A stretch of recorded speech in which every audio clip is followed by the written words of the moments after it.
In this video, we will continue our discussion on the proactive strategies.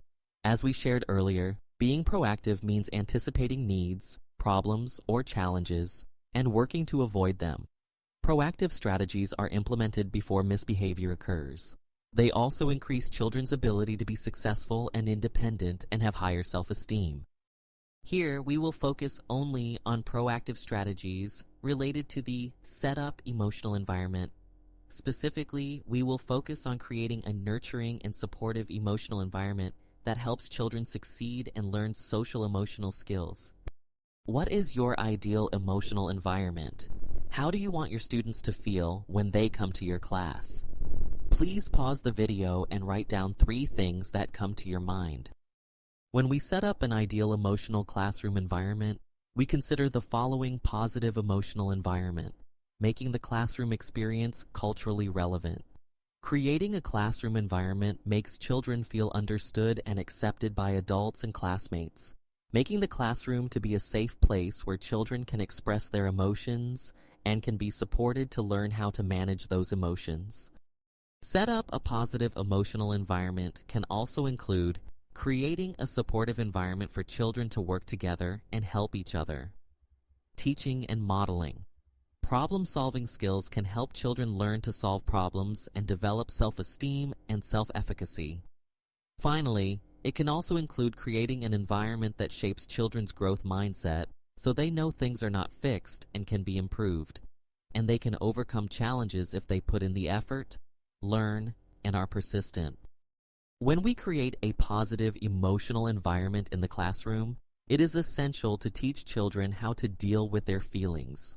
Teaching children how to deal with feelings means we help them identify different feelings and teach them how to handle feelings and emotions in effective ways. When we help children give words for their feelings, we help them validate their feelings. For example, when we tell a child, "You look angry," it helps us confirm if we have identified what the child is feeling. It also helps children give anger words for the feeling. If we can help children identify their negative feelings, we can help them find a solution or coping method to overcome them. Setting up a supportive emotional environment is especially important for children in our communities, as many of them face multiple challenges at home, such as parents' financial, relationship, and support challenges. When we provide children opportunities to learn about dealing with their feelings in school, we not only support their emotions, but we also help them get along better with families and friends, gain higher self-esteem, learn to be persistent in getting things done, and get into less trouble with fights. We help them learn about positive social emotional regulation skills. In this video, we will share with you 4 strategies to set up a positive emotional environment. These include feel, calm down, distraction, and self-talk strategies. We will go through each of them next. You can also use these strategies at home. Let's start with the feel technique.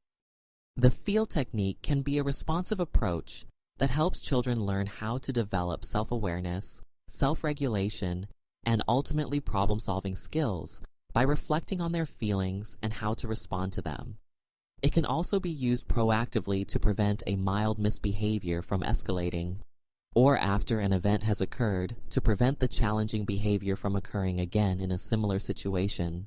This would involve helping the child reflect on ways to manage difficult feelings in the future.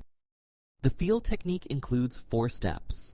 The first step, the F, is to focus on labeling and validating the child's feelings. Your goal in this step is to let children know they can talk to you about their feelings.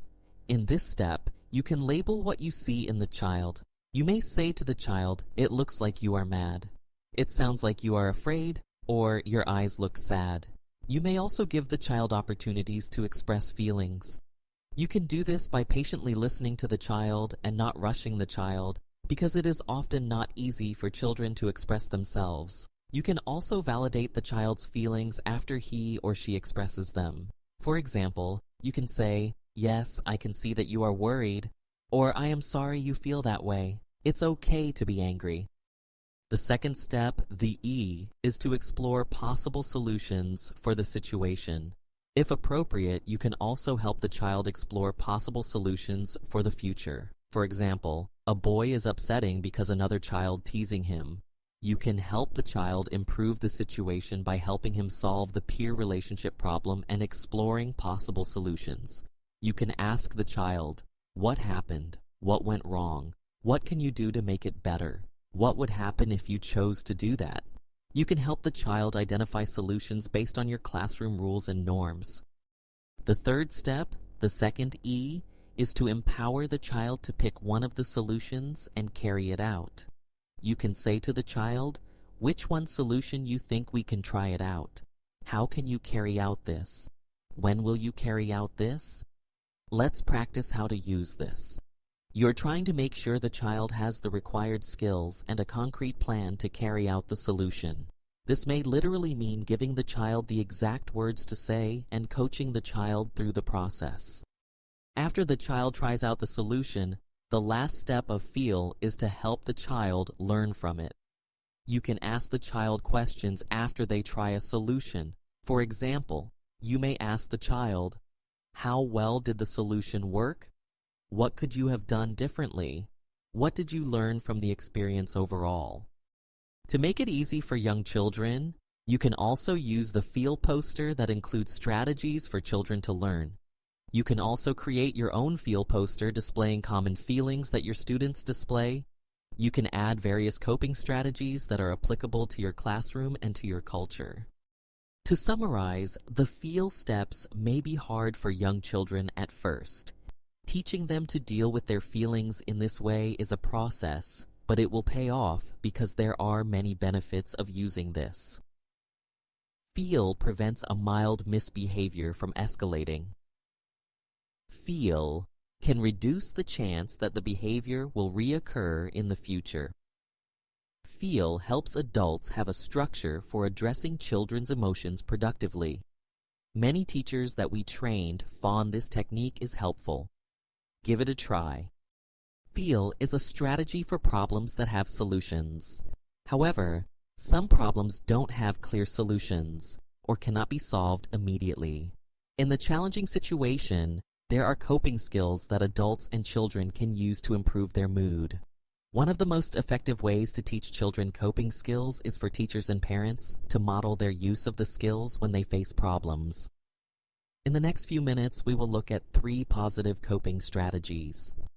The first coping strategy is the calm down strategy.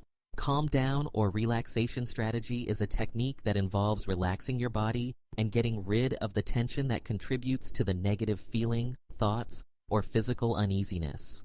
When you are upset or moody, can you think clearly? Do you feel you make the best choices? When we are emotional, our brain is in fight-flight mode and not in problem-solving mode. Our body is primed for a quick and immediate response that is self-protective. The same is true for children. Adults and children need to calm their minds and their bodies before they can make their best decisions. Adults can help children, or role model, the technique to children. You can teach it by saying, let's take several slow and deep breaths. Or something like, or smell the beans, cool the matoke. You can also ask children to relax their muscles by acting like a rag doll or rock back and forth like when having to pee. You may also ask children to imagine a relaxing scene. Let's do a 1-minute practice. Now place your hands on your stomach, belly. Imagine you have a balloon in your stomach, and when you breathe in, you are going to blow that balloon up so your stomach will expand. And when you breathe out, the air in the balloon will also go out so your stomach will flatten. Do this for 10 times. You may pause the video. What was it like for you? What do you notice about your feeling and how your body feels? You can try this out with children at home or in the classroom when learners are distracted. Another coping strategy we can teach children is positive self-talk. Positive self-talk is a powerful technique that involves saying simple statements to yourself that help you keep the situation in perspective and provide encouragement.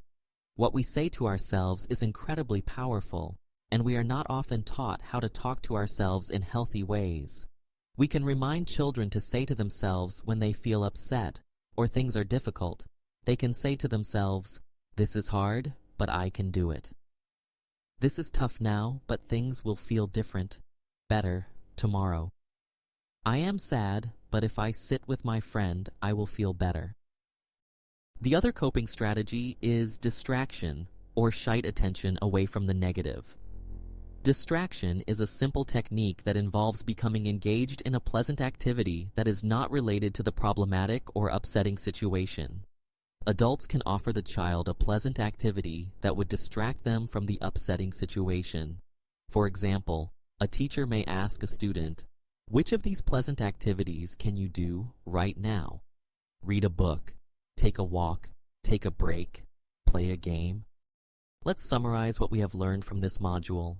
In this module, we learned several SetUp proactive strategies. We learn about setting up effective rules and routines for a positive physical environment.